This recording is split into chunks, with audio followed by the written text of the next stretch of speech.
Welcome back. Well, this morning the Sacramento Police Department did its part to help kids get ready for back to school. Yes, it is here. So you've got some city crews out here working to handle that situation, as well as, again, firefighters who are still on scene here putting out hot spots this morning. Yeah, good morning, Emily. Good morning, Brett. As you can see behind me, there is a massive emergency response here on the southwest side of town. Now, there are also plenty of celebrities at the DNC last night. Philly's own Boys to Men.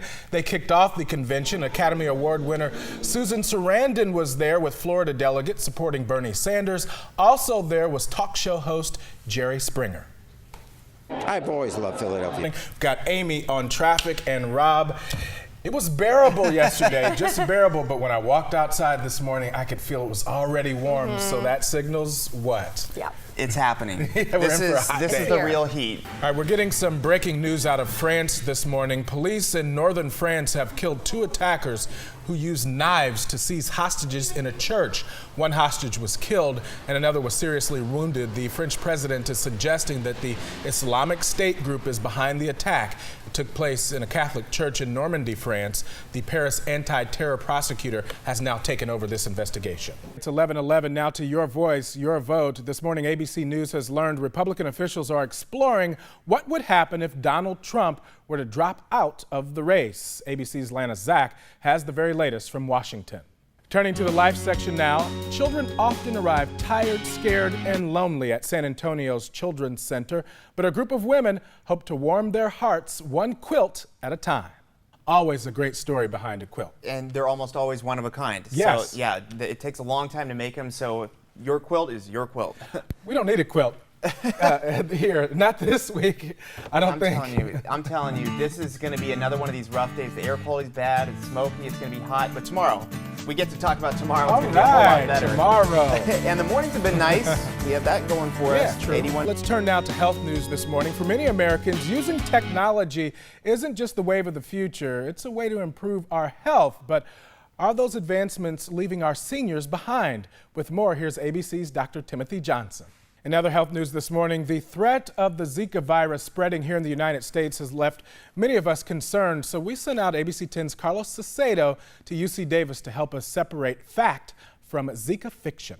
Yeah, good morning, Emily. We're about a quarter of a mile back from the building itself, but firefighters are still on scene here this morning as parts of that building are still burning. From time to time, you can see flames rise up from the facility as firefighters work to put out some of the hot spots. Now, the good news in all of this is that the business that once occupied that building, which is the old Oliver Machinery Company, it had been unoccupied for about a year and no one was hurt. If we go back to last night, the flames broke out around 10 o'clock here on the northeast side. The flames were so intense that part of the building collapsed as firefighters worked to battle this blaze. In fact, they had to set up what are called collapse zones around the building where they pulled firefighters back for their own safety just in case those walls collapsed outwards. Another concern was that the flames could spread to nearby businesses and into the neighborhood. Firefighters were finally able to get the fire under control for the most part, but say fighting this one presented its challenges. Based on the size of the mass of the building. And what you're looking at now here live is basically a lake in the middle of the roadway here. All of that water came from the fire hoses and the apparatus that they were using to put out that blaze, and the water has just run off into the middle of the street here. But because there is so much construction, road construction in this area, it really doesn't have any place to drain. So you've got some city crews out here working to handle that situation, as well as, again, firefighters who are still on scene here putting out hot spots this morning. They still have not determined a cause. Reporting live from Grand Rapids this morning, Marc Thompson, 24-Hour News 8. 24-Hour News 8's Marc Thompson just got to the scene. Marc, what have you learned?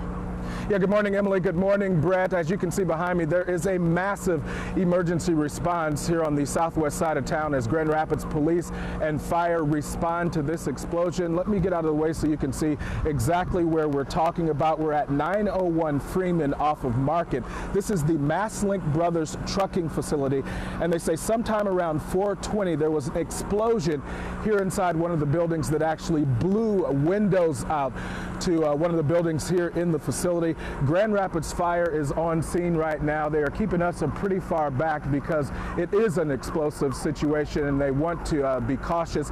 Now, the fortunate news is nobody was inside the building and there are no reports of injuries at this time, but the fire department, they're trying to determine exactly what led to the explosion, and we just had a Grand Rapids police officer who is doing some of the perimeter patrol come and tell us that the fire department, they are leaning towards a natural gas explosion as the cause for this huge emergency response here on the southwest side.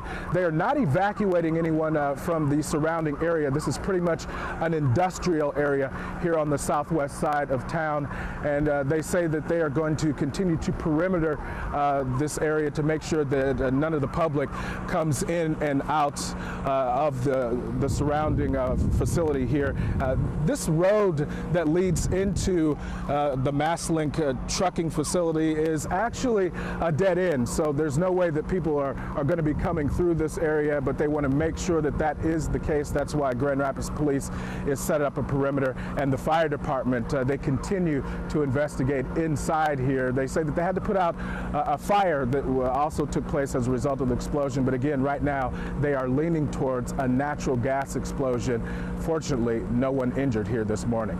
Reporting live from the southwest side, Marc Thompson, 24-hour News 8. It was a grisly scene on South Division this morning as first responders worked frantically, attending to a man stabbed in broad daylight. Where this happened, was there a fight that led to this, or how strange? Let's just say alcohol was a factor. Apparently they were joking with each other. Somebody said the wrong thing, it got a little heated, and this resulted in the stabbing. As the victim was rushed to the hospital, the search for the suspect was on. He ran from the scene but didn't make it far as police caught up with him within minutes at his house off Darwin and Burton Southwest, just blocks away from the stabbing scene. He was taken into custody without much incident and is now facing charges. Quick and effective work by Grand Rapids Police, made possible, they say, with the help of witnesses who identified the suspect at the stabbing and led them right to the house. How important is it for witnesses to help? It's so important. Without witnesses to tell us what happened when we get there and everybody's gone, you're starting with zero and nothing to build on. So witnesses played a crucial role again in this. In Grand Rapids, Marc Thompson, 24-hour News 8.